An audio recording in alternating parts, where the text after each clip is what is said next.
Holland-Nelson, co-host of Culture Club HTX, and I'm here today with a very special guest co-host, David Gal, who is the former CEO, I guess, of Gal Media that sort of owns everywhere we're sitting, from ESPN, our studio here, Culture Map, all the maps, Sports Map, but now the CEO and chair or president, which thing? CEO and president of the Center for Houston's Future. So, David has moved on to public service, and we're going to talk a lot about that in a minute. I know anybody who's listening truly misses the sound of Shavonnah Robert Schreiber's voice. Just I miss laughing. it. I know. And I'm just here. laughing. Yes, I mean, seriously. and energy. So I want you all to know that she is still beloved, blessed, best, those things. She had not been fired. She has not been fired. She's actually been elevated to a meeting in New York of ex-Harvard executive businesswomen. So she better deal this, I guess. She better deal this. Yeah, I understand. With another few of my really favorite people. So they're in New York this week, just having a fabulous time. Fall in New York is pretty darn nice. I know. It's almost nice in Houston, but we're not going to. Ooh, it's very nice in Houston right now. I know. But it can always change. That's so true. So we're going to start with my favorite subject of today. Yes. CJ's Corner. Everyone knows I love CJ, and CJ loved me back last Sunday. Thank you, CJ. You did great. He played great. Even though they seemed to kind of go to sleep in the second half. It's a weird thing, but then he wakes back up, and we won by a bunch. So I'm very excited about the Texans and their future. What do you think? Oh, it's so exciting. Look, that was the first win at Gillette Stadium. They were on the road against the Patriots. And look, this is not the Patriots team of the past. No. It is not a good Patriots team. But the Texans went up there and took care of business. You're right, they got out to that 14-0 lead in the first quarter, and it's almost like they took the foot off the gas pedal a little bit in the second quarter, and the Patriots got to keep it close. But this was a game that the Texans could win, should win, and frankly, at no point did I ever really worry. I didn't worry that they would not win. Yeah, me either, but I'm so glad they did, and it was really fun to be watching at home. You know, for everybody knows I have my football husband, Rusty Burnett, and sometimes when you're in the stands, people don't understand that you're so tense that you don't. You know, everybody at home is thrilled. We got the win. We got the win. We got the win. All I'm thinking about is 115 yards of penalties.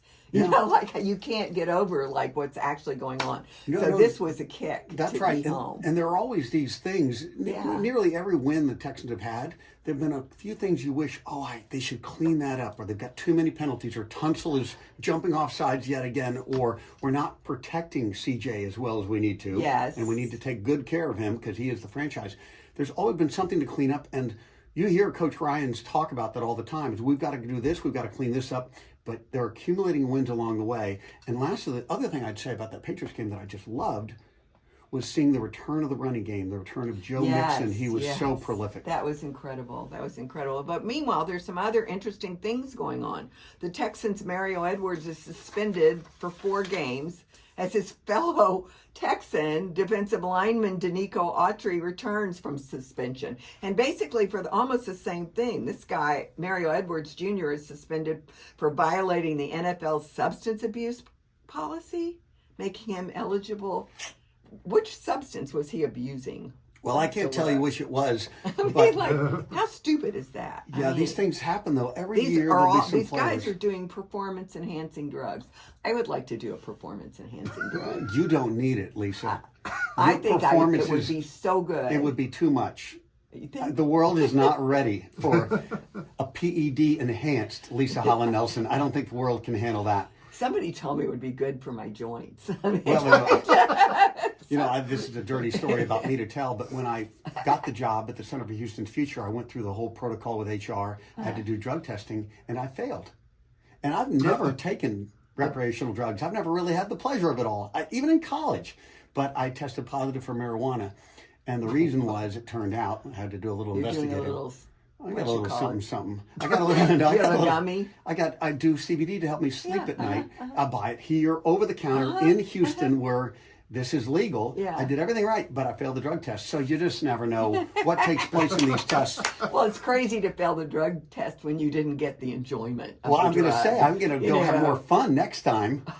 So anyway. Take the full bounty. You know, these it's too bad to get the suspension. I thought Shavonnah wasn't here because she'd been suspended for failing a drug test. But she's on the up and up. She She's didn't kind of fail. the purest human we know. She's Okay. now working out twice a day. Oh my goodness. She All does right. her 5 or 6 a.m. morning thing, and now she's doing after dinner. Oh, well, okay, then the rumors that are out there, the clickbait articles that have been posted about her. Not no, true. It's not true. It's not Absolutely fair. Very, not very true. good. But anyway, Good to know. so Danico Autry is back. Yay. It bolsters the Texans defense line because Mario Edwards isn't. Yeah. And so there you have it. And we're getting a little depth management. Yeah, You know, and which is Autry is a guy exciting. who has performed at a high level previously in the NFL. If he can stay healthy and stay free of any bad drug tests, I think he's a guy who can contribute to the team in a rotation. Okay. So the next thing we're going to talk about is very sensitive to me, and that's that Harris County Houston Sports Authority, which is my client at Astounds, and we have loved working with them, I think, for 6 years already. Yep. And we've loved watching the Super Bowl happen and getting Final Four to Houston and fight for the World Cups coming and all of that. And last week, unfortunately to me, the CEO was let go very publicly. And for those of us who are friends with her, it was very painful. And the good news is that they very quickly have announced Chris Canetti as a replacement, who's a very up and up guy running the World Cup 2026 host committee.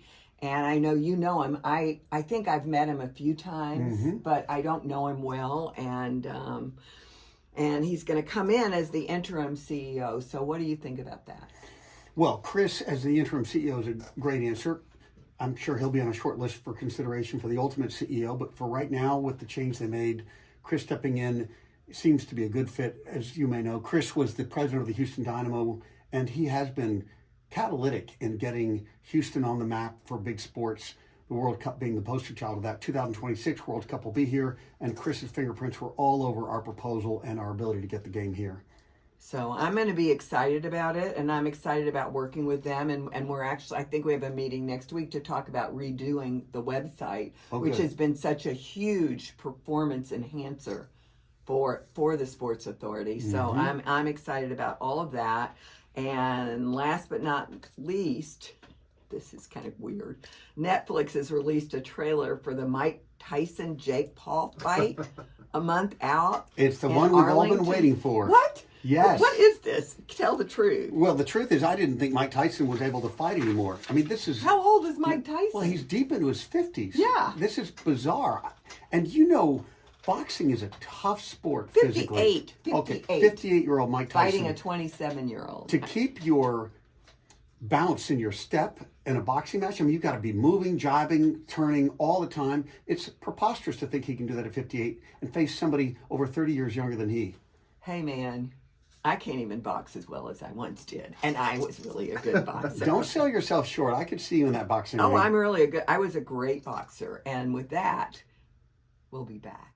Okay, we're back. I'm Leisa Holland-Nelson, co-host of Culture Club HTX, here with my guest co-host, David Gow.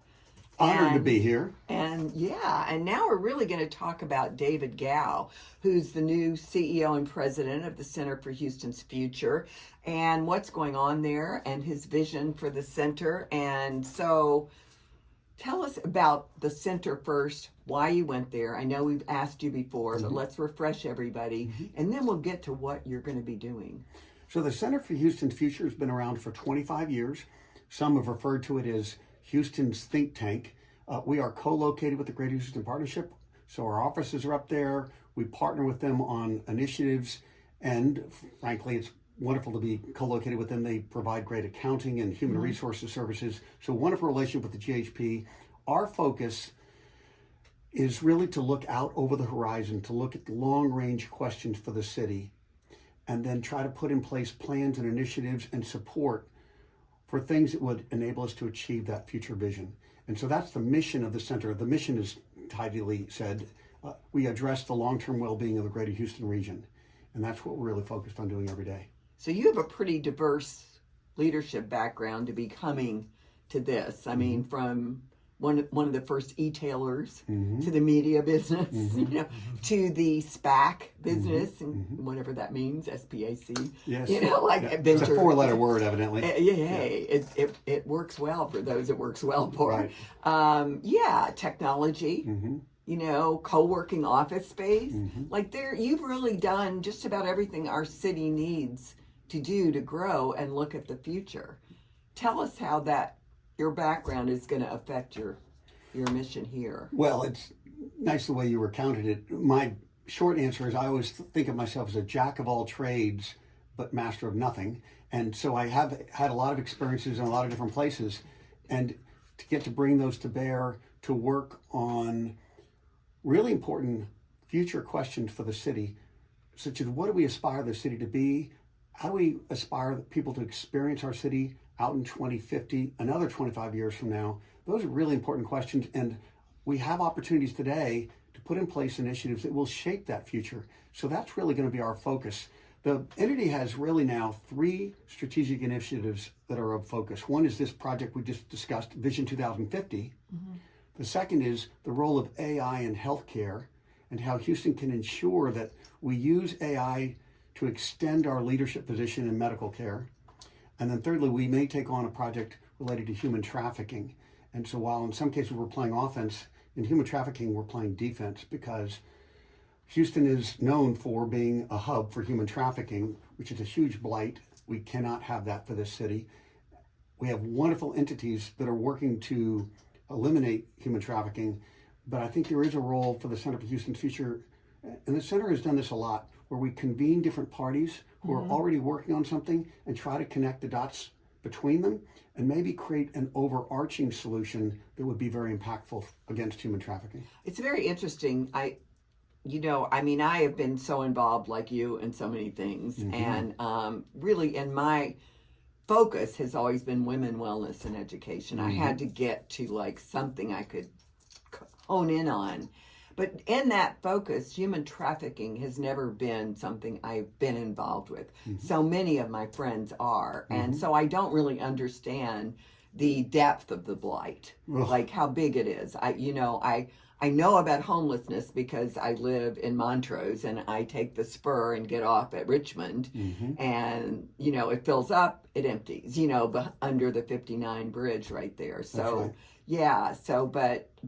but human trafficking, tell me a little bit more about what our situation is. Yeah, there are different numbers floating around and what the size and the scope of the problem is, but there seems to be consensus that sadly Houston has as much human trafficking as just about any city in the country, probably behind New York.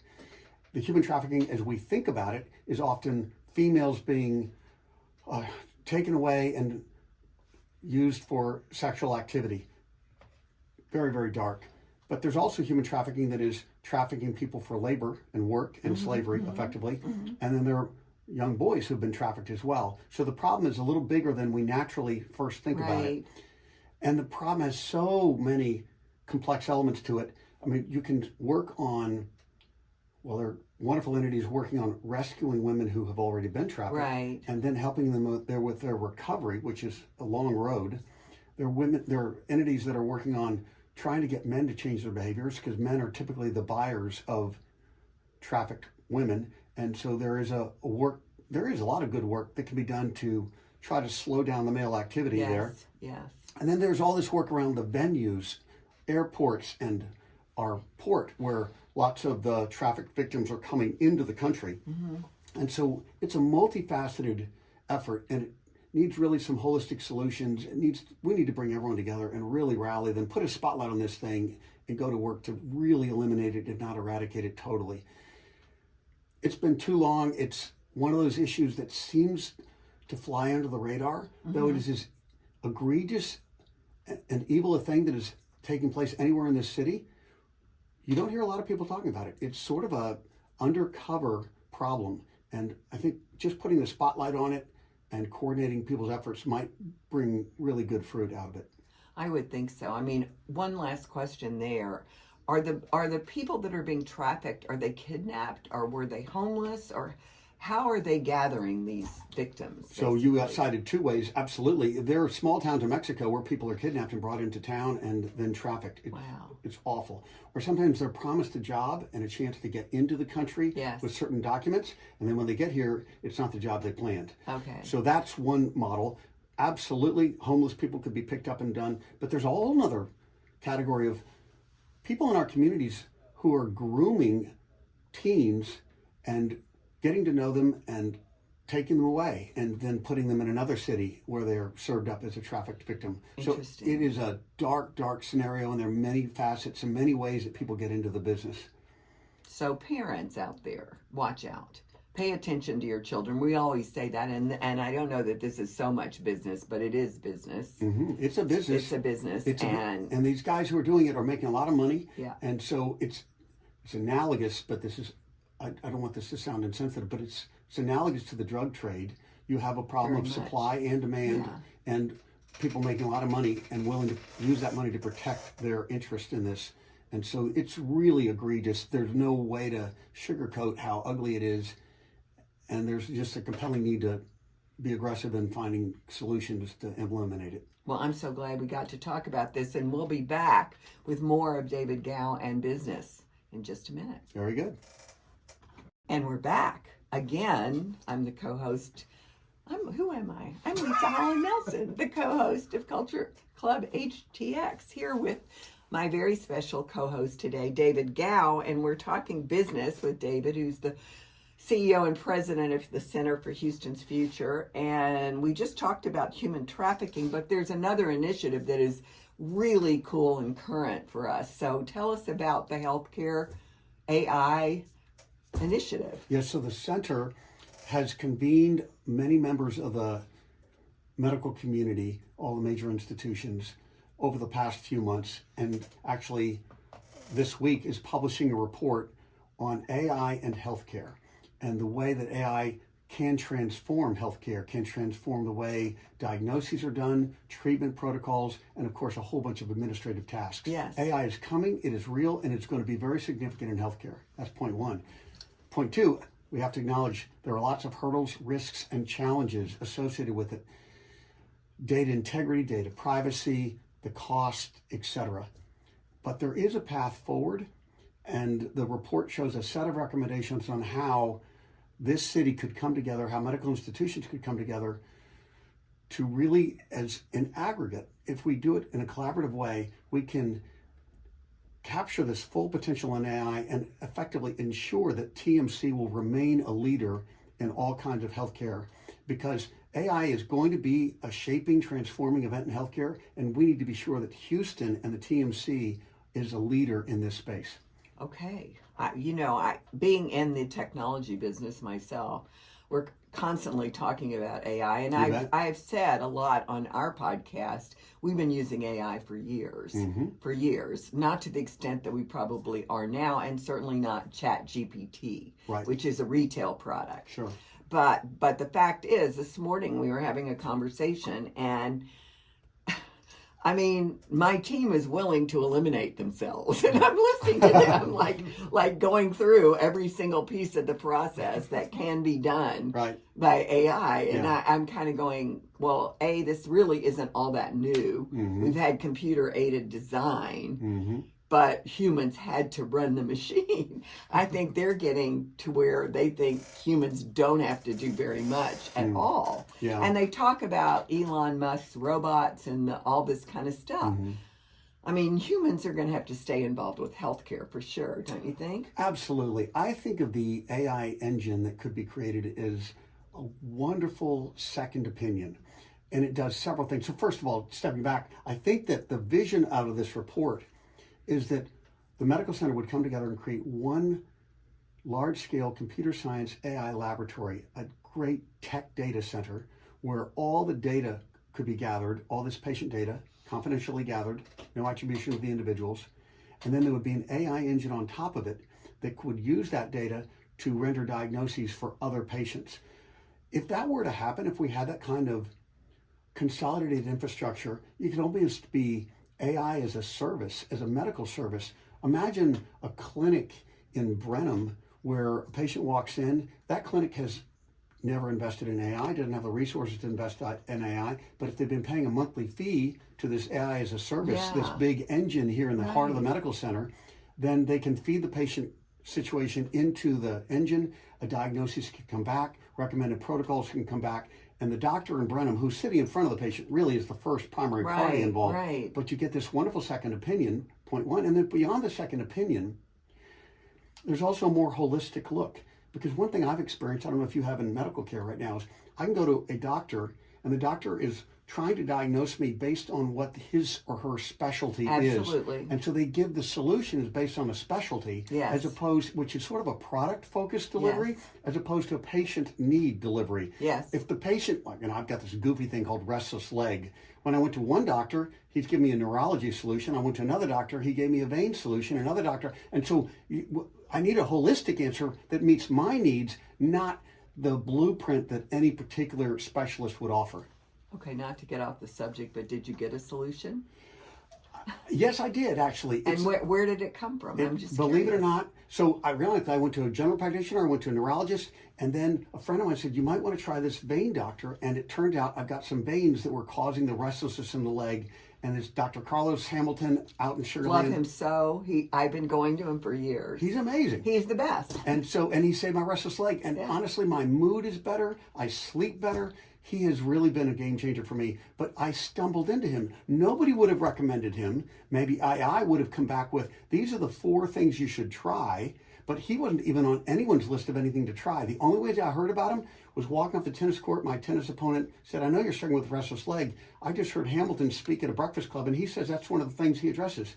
So I tried him. But I had to just do that, and it was all random. And he's the best. And he's the best. He is the best. Yes. I actually, Dr. Hamilton, we're talking about you. I might have to text him and tell him so he listens. Yes. Yeah. No, he deserved a ton of credit, and he was so great. The whole office there treats you very, very well. Aren't they wonderful? It's a wonderful community. experience. You don't even mind driving to Sugar Land, to get taken care of because it's all glorious. So I'm so glad you did. And that's what I would love to think a great AI engine could do, is look more holistically at a patient rather than by your specific medical domain. And I think that is an issue for everyone, seriously, any kind of healthcare, like what's going on in your life. It's way more than my elbow hurts. Right. How are you sitting? What are you eating? I mean, so much goes into it. Are you exercising? Aren't you? Have you done just a million different things? Well, you're right. And look, we all know it needs to be holistic. Yes. Medical care needs to be more preventative instead of reactive, treating something after it's already happened. Let's go prevent it. And AI can be part of that. Yes. It's not the holistic, complete answer. No, it's but not going to eliminate doctors. Right. But imagine an AI algorithm that would take all of your profile and then come back to you with, these are the 4 or 5 things you really ought to do in a preventive way. You ought to do it proactively instead of reactively so that you have a life of good health. Yes. Okay. Well, that's exciting. Now we sort of know a lot about your Center for Houston's Future adventure. Yes. Let's talk about a couple other business things. Houston's port, how's it going to change after the Enterprise's big offshore terminal starts up?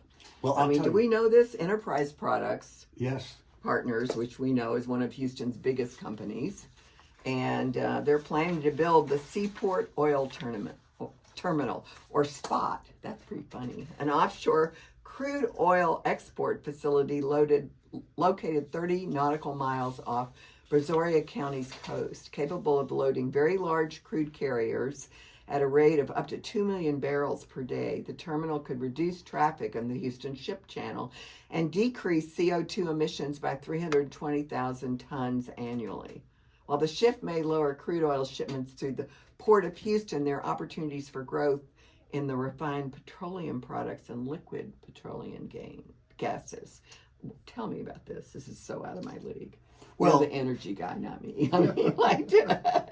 It's exciting what's happened. I mean, the port is one of those funny economic drivers in our city. I say funny only because It's a huge economic driver Huge. for our city. Yeah. Yet we don't roll out of bed talking about it every day. Everybody knows we talk about energy. We all talk about the space program. We all talk about the Med Center. Talk about it if there's going to be a strike. Well, yeah, that's Which right. we We did did. talk about it with the strike. That's right. It's somewhat under the radar, but that's how everything's getting here. And when COVID hit, actually, and there were all kinds of back stoppages and all kinds of problems, and the supply chains were disrupted, boy, we took note of the fact that Yes. there was a shutdown. So here we sit, and the expansion and the possibilities of more throughput coming in and out of the region here through the port, this is a really great step. It's just another lever for economic growth that will really help the whole greater Houston region. Listen, I love the whole concept of the port. I think my family was here way before the port. So it's one of those things my father would talk about all the time, how great the port was, how great the skyline was. I could keep going. Yeah. But, all the old Houstonian, this is a great city. It's a great city, and the port's been a big part of shaping the city. Yeah. And so we have a lot of opportunity to diversify the operations that are going on there. Next, SpaceX. This is so confusing to me also beyond the ports. SpaceX reaches milestone achievement with the latest Starship rocket launch. Okay, whatever.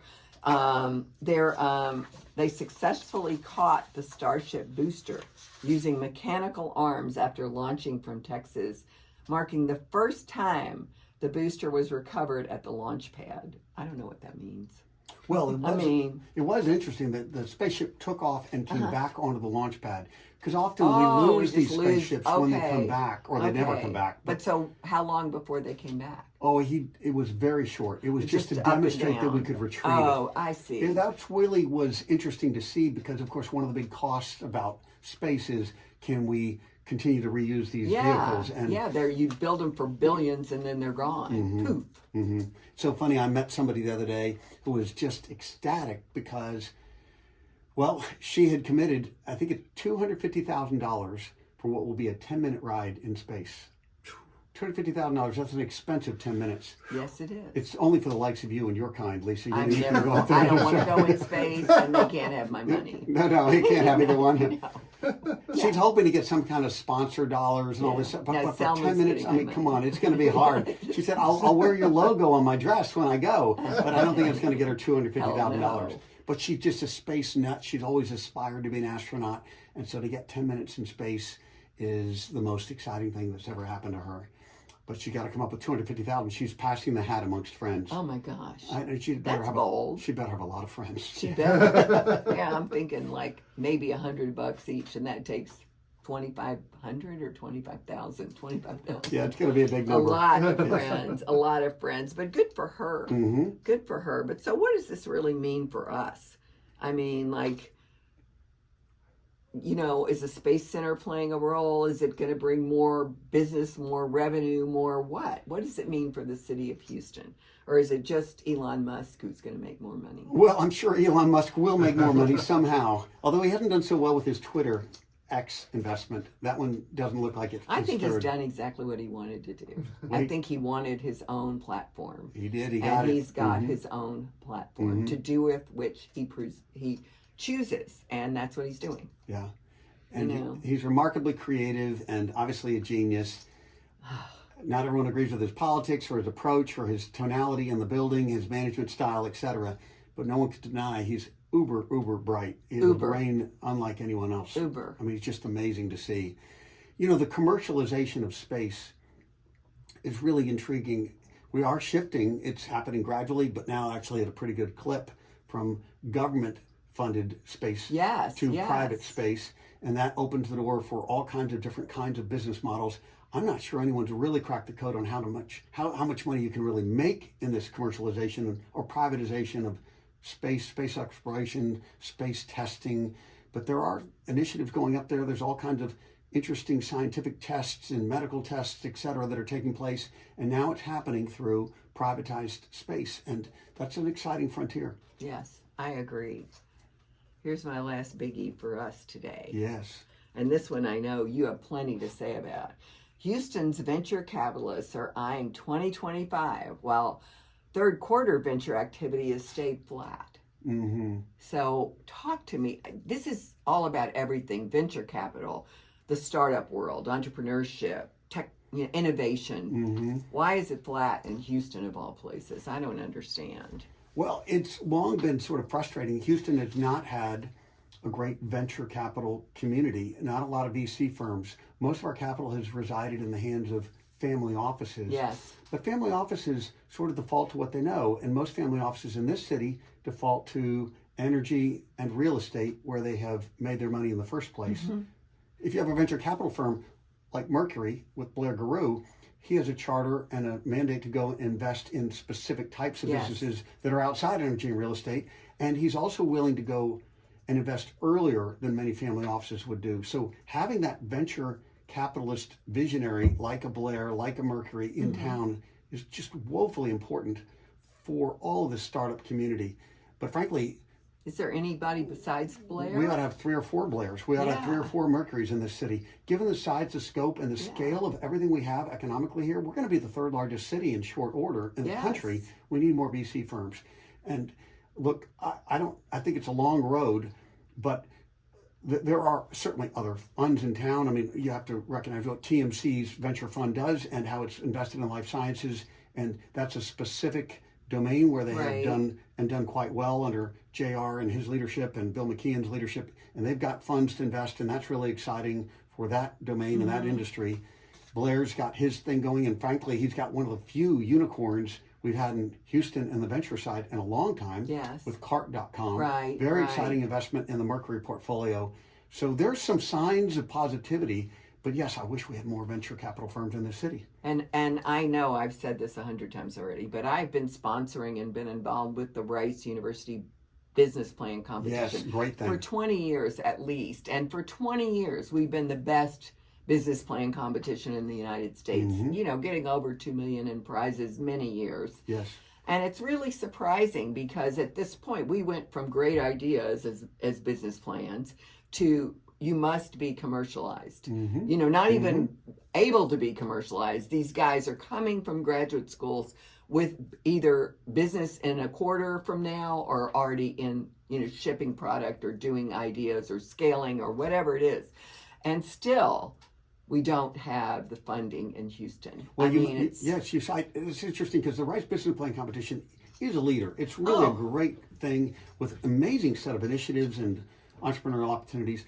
Goose Capital, I'm a part of Goose. Are you? I didn't know. Yeah, I'm on the board of Goose, and Goose does great work there. Of course, they're responsive that they put up some of the prize money. They were the first, well, they're really the first prize at this point, but they became Goose during maybe my 3rd year or whatever. It was incredible. People just went crazy. And it's also, they have the Jones Partners. They've had a second group after Goose, and then there's a women's group. So there's so many different groups, but they're funding there. I don't know what Goose does outside of Rice or what Jones, I don't think any of them go beyond that. Well, Goose does, we meet every other month, and a variety of early stage companies will come and present there. We're not classically a VC firm. Goose is a consortium of about 25 people who come together and make independent investment decisions. So at Goose, usually if a company is qualifying and getting the capital, there'll usually be at least 8 to 12 members of Goose, maybe half the team will come in on the deal. But it's an individual decision, and the parties come together and form a special purpose vehicle and make the investment. All righty. Well, Chevron, we did mention Chevron because that's a giant supportive technology venture firm. You bet. Yeah, and they even located themselves, I think, in the Ion, didn't they?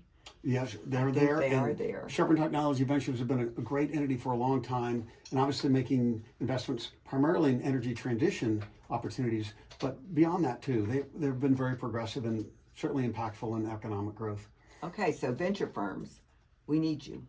Come to Houston. Come to Houston. We'll be back. We're a great place to do business. We'll be back.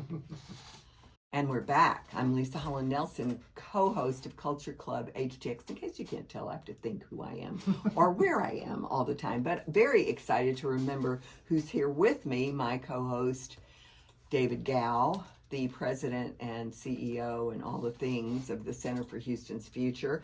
And we're at Community, which everyone knows is a segment that's precious to us at Culture Club because we are all about Houston and our community and our culture. And so I'm kind of throwing a curveball because I want to talk about a very exciting project I heard about this week.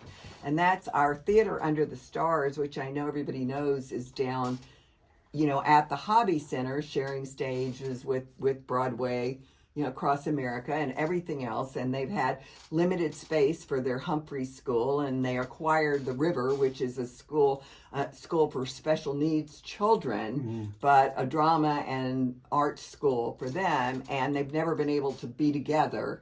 And they're building a building, and it's right in our zone. David and we've been talking about the Ion, which, in case you don't know, the Ion is like the technology and innovation building, which is on Main Street and Richmond Avenue, and it's Rice University owns the property, and Rice owns the next 2 blocks, and they also own the 3rd block away, which they are going to be sharing with Tuts. So Rice University is going to have some classrooms and student activities there, but Tuts will have a 1,200 seat theater, which is perfect for their production. Yeah, the hobby facility was almost too big. It's 2,300, and it was too big to keep filled, and they were limited to 2 weeks, and some things they could run for way longer. And so they're going to have the Humphrey School and the River and all kinds of community programs. I mean, I wish I had taken notes to share, but I just want to give a shout out to anybody and everybody that's involved in this, and let you guys all know that you'll hear how to support it and how to be engaged, because this is another great thing for our community. Ooh, that's a big vision, and what a great location, because yes, the Ion and Greentown Labs and everything else Rice is going to do in that area, often referred to as the Innovation District. Yeah. And why shouldn't we have the arts right in the heart of that? Yeah. And Tuts would be a wonderful Unbelievable. addition. And then I think Match is two blocks down, but they have had a waiting list. They need to double in size since the day they opened. So that there's just like no space for our arts organization. So I'm absolutely thrilled about it. I think that I'm sure Houston Arts Alliance will be involved with them and supporting them. And almost certainly. And really it's... And you, the Center for Houston's Future. Well, of course, we would love that. One thing that is so obvious to me now, but maybe it wasn't 5 years ago, but we have wonderful theaters all around the city that are somewhat unheralded. And we have the 2nd largest number of theater seats outside of Manhattan and Houston, and Texas. Nobody really realizes that, right? That's an amazing stat, and it's a true stat, and it's very exciting when you think about it. I just got to know Fourth Wall Theater last year. Yes. I was unaware of Fourth Wall. The productions there are outstanding. Amazing. I just got tickets for something at Fourth Wall. That's thrilling. And AD Players, the George Theater, that is a beautiful facility. It's beautiful. It's almost like the Hobby Center, but just shrunken down, not quite so big, right? I think it's a 400 seat theater. I'm not sure how big I would have thought a little bigger than that, but it's a beautiful facility with a great lobby and too. These things are wonderful, and and the new stages, the go Gordy. down the line. Oh my stages God, is that's amazing. Yes, so you just and we're shortchanging. There are many others. It's just an amazing thing that I think we have in this city that nobody really realizes or doesn't appreciate fully. Hey, John Abadili, we're going to have a conversation about how do we promote these better. Okay, John's the head of Houston Arts Alliance. Yeah, real opportunity there. Yeah, it's really huge. Houston Arts Alliance is doing great work, and what they did this summer in terms of promotion, I thought was really savvy, very savvy. Fabulous. But there's more work to do. We have more, and look, having Touch down there in the Innovation District would be a great addition. Great for them and great for the location. Well, the access is so much easier than going downtown. And the other thing they're going to have is a lot of parking, like a lot of parking garages and parking. And so you can park yourself and feel safe on the streets. The lighting's going to be amazing. They've just thought about everything. And I'm just very, very excited about it. So lots is going on in our community this week. And one of the other things we kind of already talked about, the host committee, the Houston Dynamo, is partnering with the 2026 FIFA World Cup Legacy Project. So, the World Cup host committee is focusing on legacy projects aiming at improving youth soccer access, especially in underserved communities. I love our city. We are always thinking about every single kid out there. You know, we really are. Nobody ever says, "Oh, gee, you're underserved. We're coming to you." We're just coming to you. Mm-hmm. You know? No, and soccer and sports are wonderful uniting forces. Incredible. They really are, and it's just a great way to bring people of all kinds of backgrounds and ethnicities, different experiences, even different languages, and they can all play on a soccer field together. It's wonderful. It's a wonderful community event. Well, I just want to thank them. I mean, I think there's all kinds of corporate partnerships and this holistic ideas we speak of again around healthcare, but holistic development of, you know, the next generation. Again, like you just said, there's not a lot of better leadership and teamwork development training than sports. You know, sports, and then of course, yes, health and wellness. Yeah. In this sense that obviously where we want our kids is out playing sports in the afternoon, not playing video games in their home. We want them active and physically fit. I mean, there's a whole wave of concern around childhood obesity, and there's no better way to address it than get them in, create or foster a passion for a sport like soccer, and then everything unfolds from there. Health and wellness are very much available. Soccer is very cool. I was a soccer mom. Oh, And, really? and honestly, yeah, in Princeton, and honestly, my daughter wanted to quit every other week. No. She happened to be fast, and all my friends were soccer moms, and if she quit, I didn't see them for Saturdays, so she never got to quit. She had to stay in for your benefit, right? I mean, you were the quintessential soccer mom. Kind of. I mean, I was one of the 3 working mothers, you know what I mean? Yes. But, like, hey, I found the dad that was starting Merrill Lynch online and hung out with him. You know, like that. But that being said, I think that the whole concept, soccer, as much as anything, is a family sport. Mm-hmm. I mean, it really is. The kids are on the sidelines a lot. I mean, it's really a family sport, and it's fast. It's a very accessible sport. Yeah. Even if you're 4 years old, you can still kick the ball. Yes. If you're trying to play tennis, well, it's much harder to put the or Yes. golf. It's much harder. It's a Yes. learned sport. But soccer, everyone can jump in. To be sure, there are high levels of skill to attain in soccer, but you can also wade in the early stages and have a lot of fun. Yeah. So here's another cool thing happening. Lance McCullers, one of our beloved Astros, he's got a company with 2 other partners, and they're opening a coffee bar and restaurant in Sawyer Yards.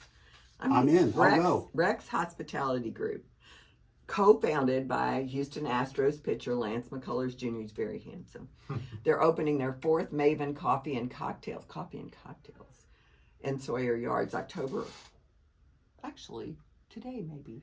The 18th? I can't remember. All right, are we going for coffee or cocktails? All right. right. Yeah, whatever. We're not espresso martinis. Isn't that a little of both? I never had one, and I can't even imagine being drunk, lying awake at night. I mean, like, That's the problem. I mean, I know who these the espresso hell? martinis. My friends have them after dinner. What is that about? The only, I mean, I've been with people and they do that too, and I know I'd stay up, and I know I'd enjoy the beverage. I think the best time to do that is if you're going to go off dancing for 4 hours. But I haven't done that in 22 years, so there's no reason for me to do that. So I don't know, but that's great. McCullers are doing that. I mean, Lance has been instrumental in a lot of different causes around town. Obviously, he cares a deal about pets and animals and good care for all the animals in our community, and he's been instrumental there. But it's fun to see him in an entrepreneurial spirit here and developing Maven. I mean, he's a very special guy. Mm-hmm. So we're just grateful to have him here, keep him here. Anyway, you know, as you just said, his influence has grown way beyond baseball. I mean, he's already in the Maven cocktails, but he also has a nonprofit that he does with Jose Altuve, you know, and I can't remember the other Astro, but he's wonderful too. And they're just wonderful. I mean, they're just wonderful. Last but not least, this is very important in my world. Yes. MD Anderson's Cancer Center Allison Institute received a $5 million gift this last week, which is just wonderful. From the David and Eula Winterman Foundation to support the James P. Allison. So the James P. Allison Institute is, Dr. Allison, everybody knows, discovered he's got it's really not a cure but close for hard tumors. Really the treatment, it's just incredible. And MD Anderson is looking at liquid tumors with Dr. Allison's cure. I mean, working on the next stage, which everybody knows I love our beloved oncologist, Dr. Hussein Abbas, who's leading that initiative. And they are getting closer and closer and closer. For those of you who don't know about certain leukemias, like acute myeloid leukemia, it's only stage 4. It's basically a death sentence unless you're 13, you know, but mainly it affects men over 60. Right.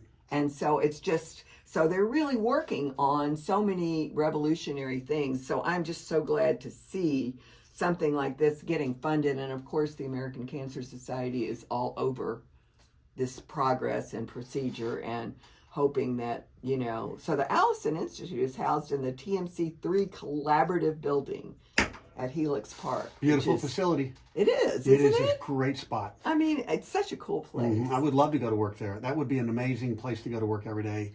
And some of these things work together, right?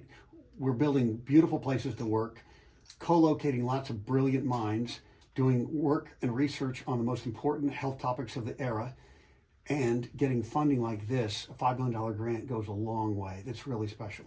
Well, Dr. Allison is a Houston native, which is incredible.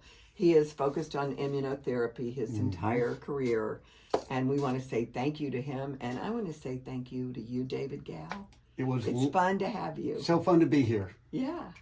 And with that, we want you to stay focused, stay fit, and stay fabulous. We'll be back next week.